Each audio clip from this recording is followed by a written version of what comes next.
All right, Malt Shop memories, cruisers, and music fans out there, welcome back to another edition of All Access Pass from Home. I am your virtual cruise host, Jason Venner. Good to see you again. Today, I'm very excited to have with me one of my favorites, and certainly if you've done the Malt Shop Memories Cruise, one of your favorites. And if you're a music fan in general, soon to become, if not already, one of your favorites, the one and only, the great Mr. Bobby Wilson. Bobby, how are you, sir?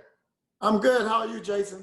I'm good, man. It's good to catch up. I feel like, once a year we get our reunion, or once a year-ish. And now here we are trying to catch up over social media and internet and other things. It just doesn't feel right, but I'm glad we have at least this. We got to adapt, man. We got to adapt and overcome. No, it's good, man. Things are slow, of course, as can be expected. Vegas, actually, I'm in Las Vegas. They just reopened. So nice. I didn't know that, actually. Which is strange. And yeah. So we're going to see how that works out. We just opened. Tell me this before you continue. I'm going to cut you off, and I apologize. Being in one of the entertainment capitals, if not the entertainment capital of the world, used to see millions and millions of people coming in and out of that city. The strips packed from end to end, bars, yada yada. In Vegas, people don't understand. It's not just night anymore. Daytime Vegas is also incredibly popular. What's it been like to be in that city, that town, with very, very few to no people, or tourists? It's crazy. It's funny you bring that up. It's crazy because it's like a ghost town. Yeah. I decided on the first shutdown to go down the strip and see what it looked like. Man, it was a ghost surreal. Town. It's got to be surreal. Yeah, I mean, to drive down the strip and not take an hour and a half to get through it. Exactly 5 minutes. Yeah. And, everything is shut down. All the casinos were shut down, and the doors were locked. Yeah. They had chains on it. I was like, wow, And so, and then when they start slowly opening back up, trying to, adapt to the situation, it's just what it is. I mean, America's been through a lot, and we'll get through this too. It's just figuring it out and working it out. So I basically, barricaded myself at home, but I've been talking to everybody on the phone. I talked to Jerry a few times, Jerry Blavitt. I called him up.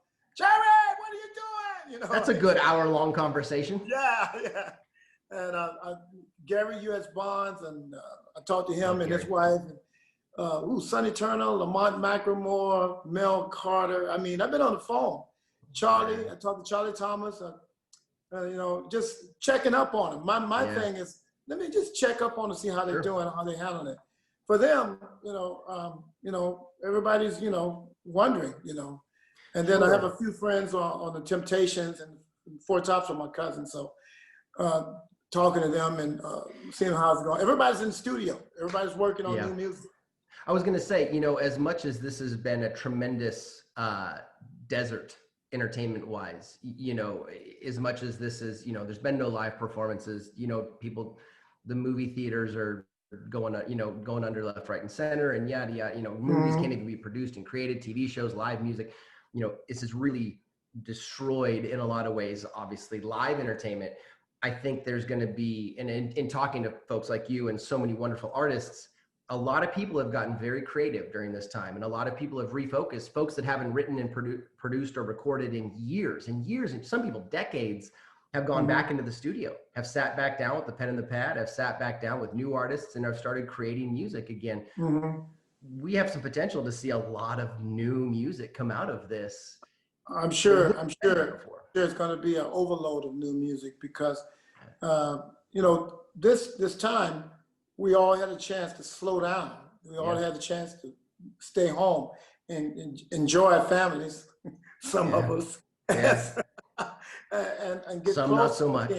And some of us, And like my kids don't live with me. My kids are grown, but I can imagine the families with all your kids around. As something that America had lost. That's something that the new age and the internet and the activities, the games, the sports, everybody was going somewhere all the time. Distracted, a lot of distractions. All the time. So we all got to, really sit down and figure out who we living with. Right. Whether that's still a good thing. Yeah. and focus, and I call it a reset. I feel like God gave us a reset, and it's up to you how you decide to do what you decide to do with it. For me, I definitely dove into writing and yeah, you got some new music. Working with different producers that actually moved from LA to Vegas. So I got a couple of different great friends that I've been working with, some new music, and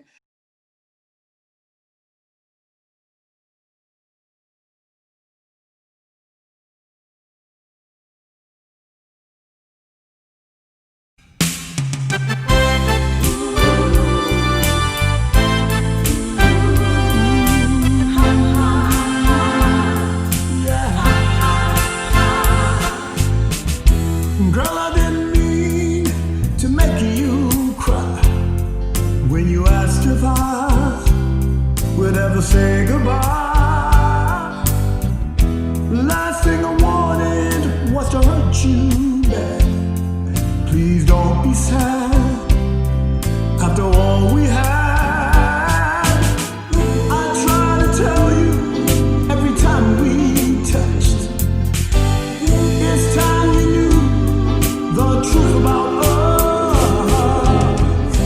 I can't love you anymore than I do right. Baby, there's no doubt. There is no room. Baby, my heart is full. You fill my soul, I'm sure. I can't love you anymore. Girl, you couldn't lose me if you try.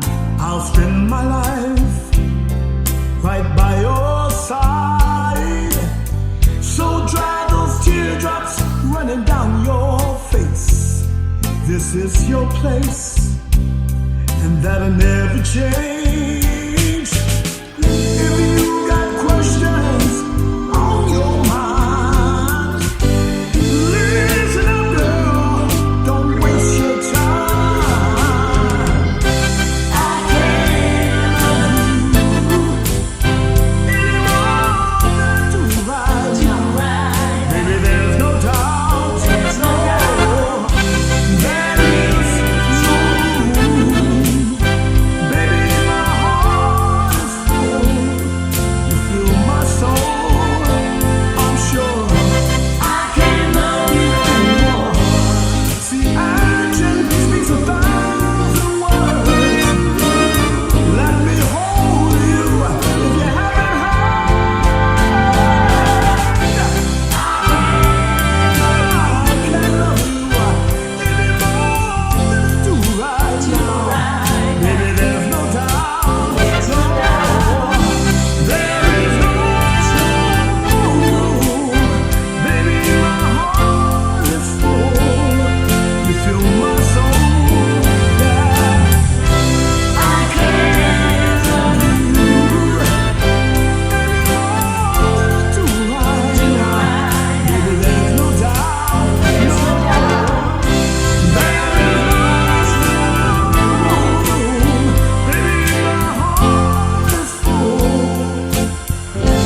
I can't love you anymore.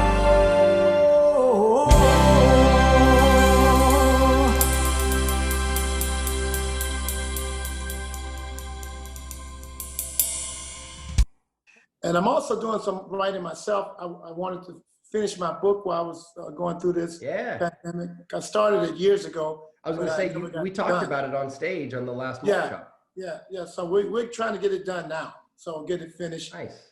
And by the time everybody's back to work, hopefully I'll be able to roll that out and really get into depth with my story. So Remind folks that don't remember or folks that are new to it, give us a little background on what that book might cover. Because some people watching may not even realize who your father is. Well, it's just the road to discovery to who I am, to be honest. My dad, of course, is the late great Jackie Wilson, legendary soul singer, pop icon, entertainer's entertainer. Yeah. And, it has been sort of a storybook for me because born in Westbury, Long Island, and being raised in a foster home in South Carolina, not having any idea who my family members might be. And then meeting my mother and my sisters on my mother's side. And then later on, finding out after I get out of the military service that, I'm related to Jackie Wilson, that whole journey. Plus, I had a lot of sicknesses when I was born with rickets at the bone. I had a speech impediment. I had underdeveloped lungs, underdeveloped intestines. So by all means, I probably shouldn't even be here. Sure. If it wasn't for the social programs that they had in the 60s, I wouldn't be here. If they said, no, you got to raise, you're on your own, I wouldn't be here because it was, my doctors predicted I wouldn't make it to my teen years. So I went through a lot of challenges. Some serious hurdles. The funny part is I didn't know it was a challenge. I thought it was my regular life. Sure. Yeah. You do at the time, right? Yeah. Yeah, because people who have seen or heard part of my life go, oh my God, it must have been really sad. I'm like, no, I played like other kids. I had a good time. I had to wear bracelets, or I had to wear or whatever it was to get over. I was in the hospital quite a bit as a child, but it was my life. So I didn't see anything bad about it. Our interview on the last Malt Shop was really fascinating. I know a lot of people, it's one thing to connect with you because of who your father is, right? And that's a reality I'm sure that you've had to live with every day. That your father meant something to a lot of people. Right. And so you had to then, and as you had over your years, battle to find your own footing. You don't always just want to be Jackie Wilson's boy, right? You want to be Bobby Wilson at some point. Right. And when we had that chat on the last Malt Shop, that was really, it was deep, and you gave a lot of yourself to the people in that audience. I mean, we had people in tears, coming up to talk to you afterwards, and people wanting to know you, and people realizing that, with all due respect, you're more than your father's son. You are a greater entity than just your father's child type of deal. And I don't want to give away the whole book, and let's not go too deep into it, obviously, but no. Do we have hopes for that book anytime soon, or what are we looking at so people can get into your story? I met some wonderful people on this journey that's already going to publish it for me. So just everything is timing right now. Yeah. With the world being kind of in the middle, shut down or not shut down. So I think early next year, I would hope February or March of next year, great, we'll have it completed and out, and then I can start doing book tours and things like that. Because I really want to be an example to the downhearted, because growing up the way I grew up, once I got to be about 14, 15 years old, then I started realizing what position I was in life. And I would go to my friends' houses, my white friends. Yeah, right, yeah.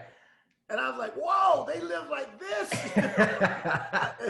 There's another option? What is it? Yeah. I was like, what the heck? Because my friends, I would go to their house and they didn't only live like a couple of blocks away, but it's like going into a different world. Yeah. I mean, I walked to the house and they got big old columns. I'm like, what is this? This is my house. I'm like, that's your house. So like, this is a museum. Yeah, it was. So it was interesting, realizing and learning my world and the world I was in. So I share all of that in my book. I share the racial problems I had in my own race, as well as with other races. I mean, in my own race, there were racial problems. Sure. So which people don't talk about. It's in my book. So it's a lot of different things I went through, and it should be very interesting. And I hope that it helps somebody. That's my whole reason for telling my story. Because a lot of people have gone through challenges and you don't know anything about them. You think you do, and you find out later, whoa, you had this type of life. And but to make the best out of what's given to you, one of the things I like to throw out that my mom always said is, you don't blame nobody. It's just you and God. That's the partnership. Stick with that and you're going to be okay. And that's where I've been. That's a great message. You know, I think it's easy, without going too deep into the psychology of all of this, I think it's easy for us to get, you know, egocentric in the moment, and it's hard to remember that other people have issues too, right? We look at our own and we look inside and go, well, I had it this hard, or I have it this hard, or I have or had this struggle. And it's not that that's not true, but it doesn't mean that other people don't as well. And some, you know, it's the old adage of walking a mile in someone's shoes before you criticize or, you know, Good critique song. them. Right? There's a reality though to understanding the people that, you know, that are around you sometimes before just offering up, you know, your exact stance on the world. Sometimes you got to remember that other folks are going through it too. And so everyone that's deals what with it in their is. own way. It's to share. It's sharing that, and then Wonderful. I'm really excited about these songs that I'm doing because I'm stepping out. Let's talk about some music. You got some new music. Yeah. I'm stepping out of my regular genre. I think my genre is R&B. So a lady from the UK classified me as Southern Soul, which I like because I always wanted to be a country singer, which I'm not, but I wanted to be. What? I'm stepping out a little bit, working. I'm doing a couple of songs of a record label out of Chicago. They're releasing to the world dance songs. And if you think Sylvester, that's where I'm at. And these are great songs. That pop dance upbeat. That's powerful. The Daisy festivals and all that. Yeah. It's exciting, and I get to put a message in it. And the first release is going to be a song called "Stand Up for Love." And so, but it's a dance tune, and I think everybody's going to love it. I think it's going to be a smash. I feel like it's going to be a smash. Everybody I listen to it so far thinks it's a smash. So we'll see. So I got a couple of those coming out, and then we're working on a 4-song EP. Okay. With some great people out of LA. And that's coming back to R&B. Yeah. You know, but I don't want to be restricted in music. I just don't. Is that why you're shifting gears a little bit? Yeah, I don't want to be restricted. I don't want to say, all you can do is rap. Yeah, you are. Yeah, you are. Yeah. I don't want to do that. So my good friend Bruno, his first album was Unorthodox Jukebox. And I love it because he was able to do all genres of music. He didn't stick in one genre. And I was like, wow.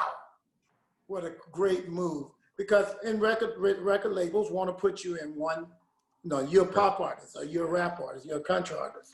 But to have the ability to say, hey man, I want to do a pop song, but I also like to do a country song. Why do I have to stay in one lane? Yeah. And I guess before it mattered because of the way the record company was made or the way the record company was. Now it don't matter too much because there's no such thing as radio. Not really. Everybody's music is on all different genres. You can get it on Spotify. You can get streaming. Streaming is now what most people do. YouTube. Everybody's everywhere. So it's not the old school. So you have to become creative to even be a recording artist.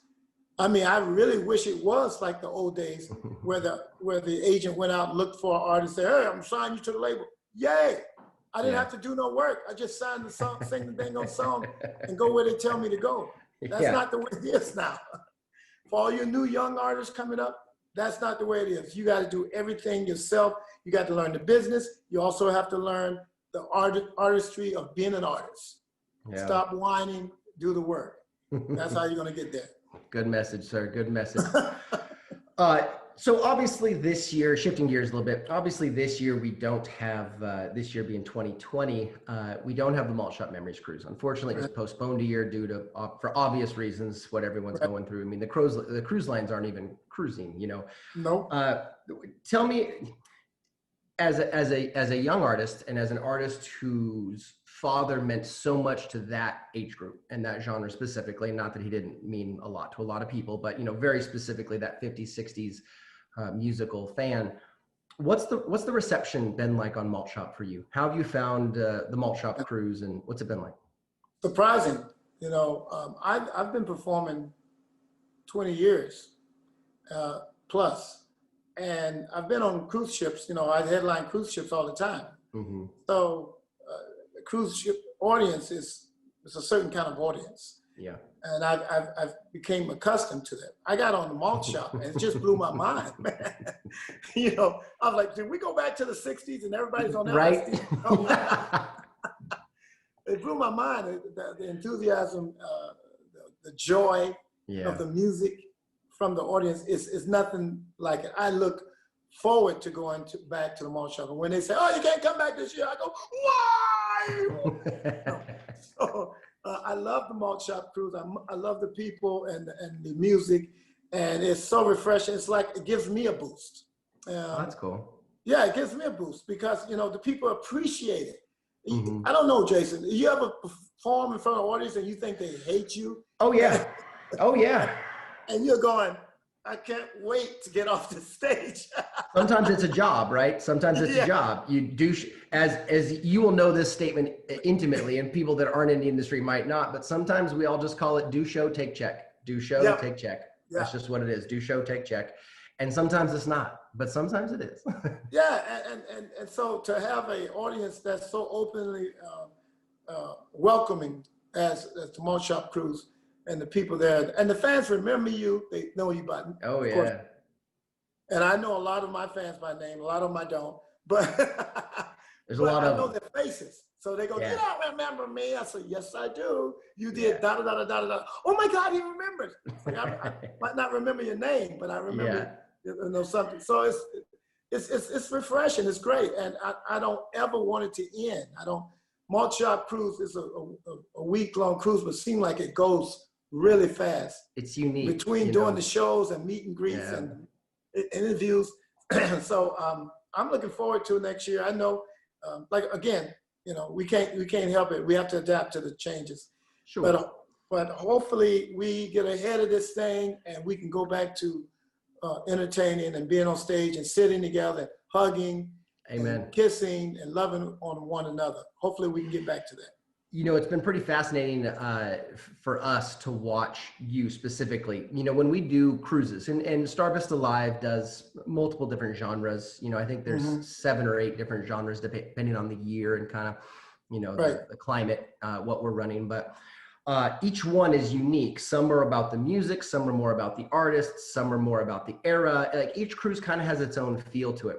And with Malt Shop, and I don't want to sound any other way, but being honest, you know, the artists, there's only so many artists left from the Malt Shop era. There's only so many. And, you know, and every year we get a little older and every year we move on a little bit. And it's Malt Shop, because we are so centered in that 50s, 60s music as it should be, that's what the cruise is. It's hard to incorporate newer talent, if you will. And so it's very interesting for us when we bring someone in, you know, Bobby Wilson, for instance, Bill Medley Jr. is a great example. You know, the Zemed brothers who do the Everly Brothers tribute, you know, and so on and so on. When we bring people in that aren't necessary, the Nelson boys, you know, I love them, to their dad, right? We bring in artists that are younger, that are either children of, or, you know, something along those lines, that pay tribute to their parent.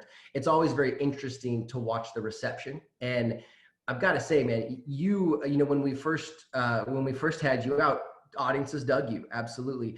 But to watch you go over the years, I mean, you're headlining some of our biggest parties and events on the cruise now. You're the guy that we put on certain massive events because we know not only do they love you, but we know you're going to produce. We know you're going to get out there and give the people the party that they want. Oh yeah. What's it like to be part of those big Malt Shop parties? It's one thing to do a show where it's in a theater, but it's another thing to do a pool stage show, right? For instance, right? Where you've got that sea of people dressed up, and what's it like? I love those shows because we just let it all out on the line. Yeah, right. I love those shows. The more they give to me, the more it's easier for me to give back. And the pool show is just amazing show, man. Yeah. The people really come out, they get in the costume, they go crazy, they dance. Everyone's in costume. Everybody's in costume. Maybe you'll agree, and I apologize for cutting you off, but I get asked all the time, they're like, oh, what are the costumes like on the oldies cruise? I'm like, you know nothing. These oldies cruises, these folks may not be 25, but that week they are. They're 18 that week. They are 18. They're not 25. Yeah, exactly. When the way they're dancing and doing those I don't even know what you call those couples dancing where they're spinning and all that stuff. Oh yeah, and the hula hooping and all the other shenanigans. And, I've done a lot of rockabilly cruises. I don't know if you know what rockabilly. Yeah. Oh yeah. Yeah, and my audience is the same people. Except but they're also the 25, 35, 45 that's in there. So it's not much difference. I mean, they just don't want to let go of that era. And rightfully so. Yeah, and that's great. That's great. I opened for People Bryson, and I opened for a couple other artists like that. And they say, hey man, how come you ain't on the Soul Train cruise? I said, was my dad on Soul Train? Because I didn't know. And as soon as I said that, it popped up. The video popped up on YouTube. He was on Soul Train twice. So yeah. I was like, oh, I got to talk to them. I'm putting in the word for you, Bobby. I'm putting in the word. I'm writing it down right now. I talk to them, but I didn't think he was on Soul Train. Yeah, that's cool. In the 70s. Yeah. So I didn't think he was on. And then one of the fans, because the fans know everything. Everything. Sent me a video of him singing Higher and Higher. And boy, he had on a fur coat with his hair was an afro. And I'm like. He was looking all kinds of Soul Train. The look was, it was out there. And he had on these big old boots. And one of his ex-girlfriends reached out to me from New York, and she says, those boots that your father was wearing on Soul Train, I have them. And I was like, yes! That's awesome. So it's kind of funny. Malt Shop is just, I don't think it's anything like it. And the cruising is nothing like it either, because it's the music. The music moves everybody through the years, through the different eras. It takes them back to the times that they were, whatever they were doing in their lives, good or bad. It takes them right back there. I can remember songs where I could smell the bacon when my mom was cooking for breakfast. Funny how that connects, right? And I could smell the bacon, So that's what music does. We can't give it up. That's funny you say that. They say that actually smells are one of the strongest links to memories we have. And so it's interesting that, things like, they're so true. I'll be walking around and I'll catch a scent of something and it will take me to a certain moment exactly. And you almost, and I know it's not scent, but you see that similar transition on that cruise. We're on Malt Shop and you see these folks that they're not 25 anymore, but in that, or 20 anymore, or 16 anymore, whatever they were in the Malt Shop era, forgive me folks. But, and you see their minds recycle back, and they really are, when we have the prom competition, those folks are really competing for king and queen of the prom. They're not messing around. Like, this is not just some throwaway. Yeah, exactly. The voting better be right. Don't, pick the right king and queen. It's fascinating to watch. Let me ask you a question about legacy. Obviously we've talked a little bit about your dad here and what your dad has done. What was it like, and I don't know how to word this question exactly, but tell me a little bit about the transition from being Jackie Wilson's son to being Bobby Wilson, the artist. What's that been like?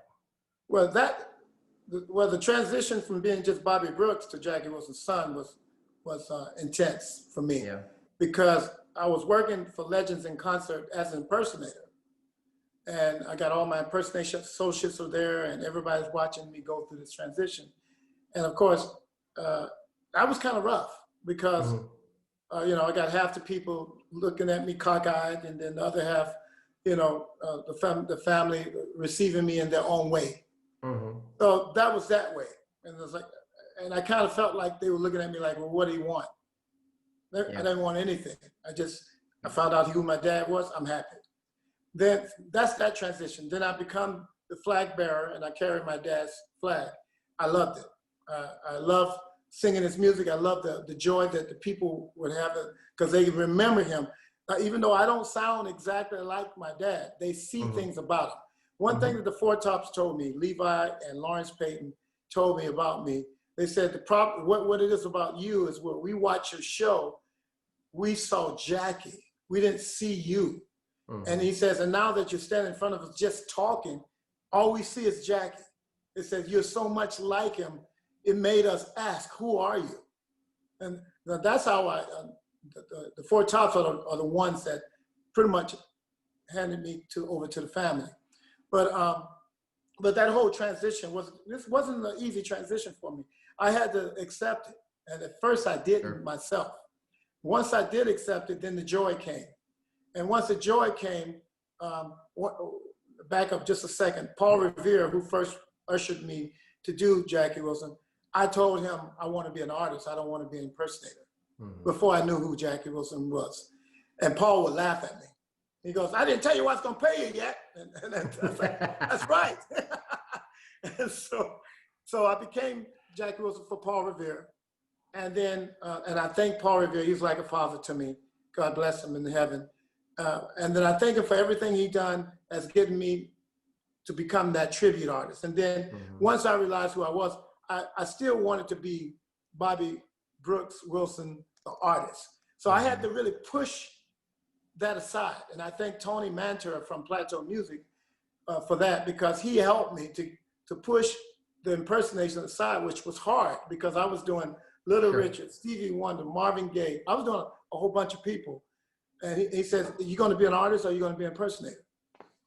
And I went, you're right. So Tony pushed me. And so each phase in my life, which was almost 7 years each, I had to make those adjustments and make those decisions. And so your answer to your question, it wasn't easy, but I had to do it, and I'm glad where I'm at now. And I think that, it's even, I haven't known you that long, but having known you for the past, 4 or 5 years and getting to know you the way I have and watching you perform and watching you walk on stage with our guests, and I dare I say this, I certainly mean no disrespect with it, but it's been really interesting to see you fill more and more into the shoes of Bobby Brooks Wilson and less into the shoes of Jackie Wilson. When you first came out, you were fantastic. And I could definitely see you trying to pay absolute homage to your father, which you did beautifully, and and the guests receiving you as such. Now you stand on your own 2 feet, certainly on our cruise. On the Malt Shop cruise, when we introduce you, we're not introducing, to your point, a tribute artist. You're not paying tribute to, you are paying tribute to your father, but that's not who you are. You're paying tribute to him, but you're also you. And you didn't necessarily have quite that same gravitas when you first came out. And understandably, you don't know what you're going to encounter out there in those, that age group and those fans. And it's been awesome to watch you grow, at least on our cruise, into someone that you're really respected, viewed, and seen as an independent artist, more so than just Jackie Wilson's son. And those are from the people that loved your dad intimately and grew up with him in a lot of ways and knew his music and, and still do listen to him constantly. And that's a big testament from the Malt Shop fans.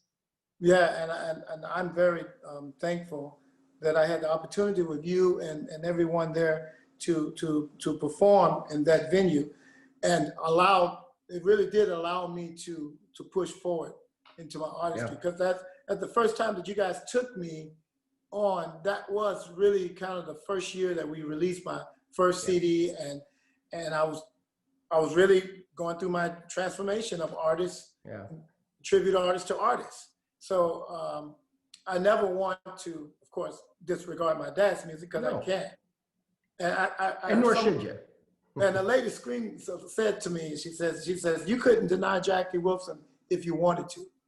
And so that's kind of cool, because the kids that don't know Jackie Wilson, they're learning. It trips me out because, like I told you, I do the regular cruise line.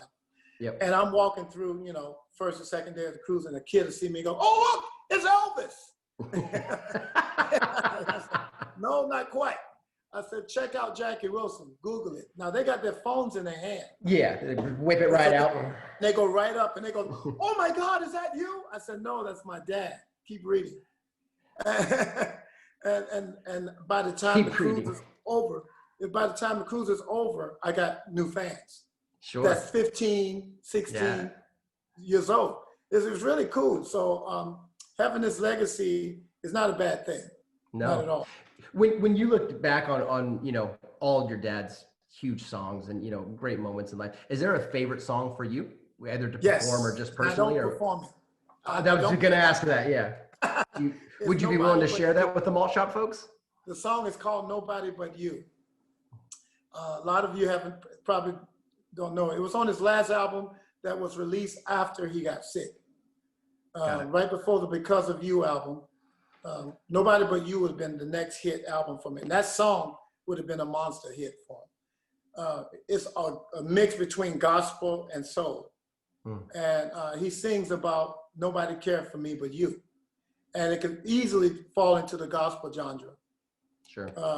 It just relates. I relate to that song so much. And I know when I can hear when he's singing it, he was relating to it because he was going through a lot of challenges at that time in his own life. So to sing Nobody But You, that song is an amazing song. If you haven't heard it, go online and Google it. I mean, it's on YouTube.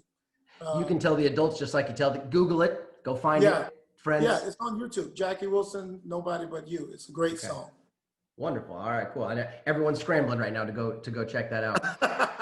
Now, I know we got to get you out of here, but before we do, I got to ask some current questions. In terms of obviously going through all this, have you developed any fun new hobbies or anything in COVID? What have you been doing with all your, other than writing music? What else is keeping you busy? Well, I've been writing, not writing music, but writing. I've been writing, mostly your working on the book, and then I'm also doing some screenplays and doing some screenwriting. Cool. Excuse me. No. So a couple of, I've been doing this off and on for years, especially when I was working for Legends back in the day. The way Legends work, you do your 15 minutes and you wait 2 hours before you do the bop. So I got bored with that. So I picked up a laptop, downloaded some software, started writing my own plays or my own movies. And so I really dove into it more here. I finished, I actually submitted a comedy show that was picked up. Oh, cool. So I'm waiting on the production companies to get back to work because they're not. What was that? Yeah, and yeah, exactly. No one's doing anything right now. They're not, but it's an idea that I've had for years and years and years. And I stumbled on a meeting where they asked me to come in, and I pitched it, and they said, "Let's see it," and I went, "Boom," because I wrote it already, and they went, "We love it." And so it's just a matter of time now, just to wait and see. So my new business card has like 10 different titles. Your name's tiny at the top because it's got all the different credits down. Film editor, Eddie Murphy, Yeah. Hercules. Yeah, exactly. Oh man.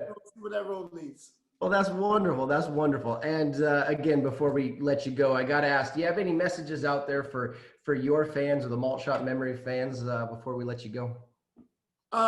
Just be safe. We can't wait to see you again. We're going to have a good time. We're going to have an even better time than before. And keep prayed up. And I'll see you soon. Bobby, we love you. Thank you so much for the time. It's always great to see you and catch up. I'm a big fan. And thank you, brother. I appreciate you. Great to be able to have a moment like this. For all of our fans out there, all the folks watching, thanks for tuning in to another edition of All Access Pass from Home. I am your virtual cruise host, Jason, and today my guest, Mr. Bobby Wilson. Thank you so much for tuning in. Be safe, be kind, be compassionate to one another. Take care of folks. We need it during this time. Be well, everybody. We'll see you soon.